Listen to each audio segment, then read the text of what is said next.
This is the Panasonic HC-X2. Let's begin.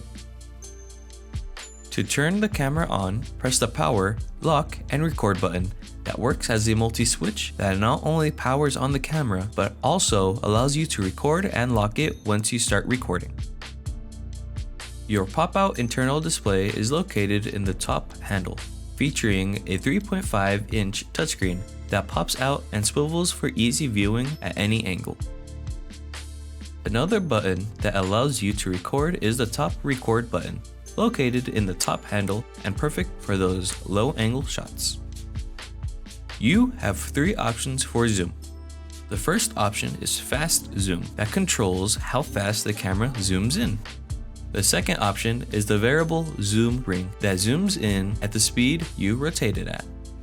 The last option is the slow zoom that controls how slow the camera zooms in.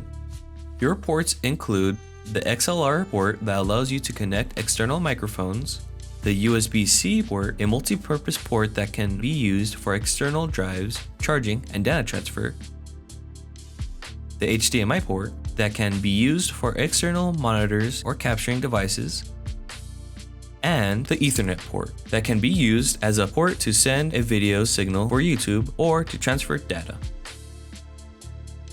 The battery slot is located on the back of the camera. To remove the battery, press the release button and pull the battery back. To insert the battery, you just need to slide the battery until it clicks. Close to the camera's lens, you will find the variable rings for zoom and focus. The focus ring is located behind the zoom ring and will allow you to focus when you set the camera to manual mode. The lens shutter lever is a switch on the side of the lens hood that opens and closes the built-in lens cover to protect the glass. Let's move on to the buttons and levers. To choose between the camera handling all settings to taking full control over your shot, locate the auto and manual switch and select your desired setting. This is your SD card slot that acts as a primary storage for photos and videos. This camera can only record on SD-XC cards with U3 and video class 30.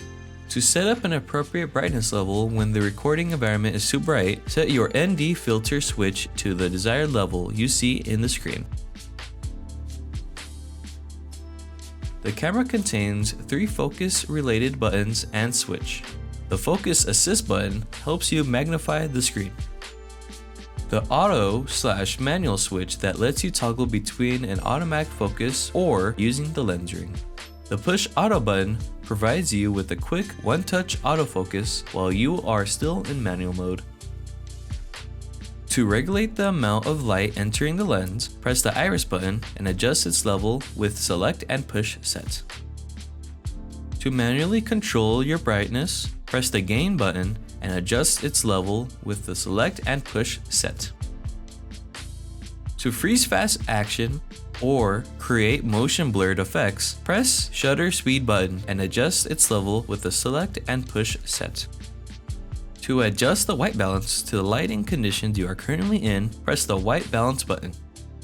Next, we have the OIS button that helps you with video stabilization. The WFM button is the waveform monitor that shows a graph of light levels and helps you get perfect exposure. The zebra button are diagonal stripes that appear on your screen that warn you when a specific part of your image is too bright. Let's move on to audio. This is the audio level that acts as the volume manager for your microphone that allows you to choose between letting the camera handle the sound automatically or taking manual control to prevent distorted or low audio. To accept different types of audio signals, switch the input 1 and input 2. This will let you switch between line, mic, and mic 4 8V.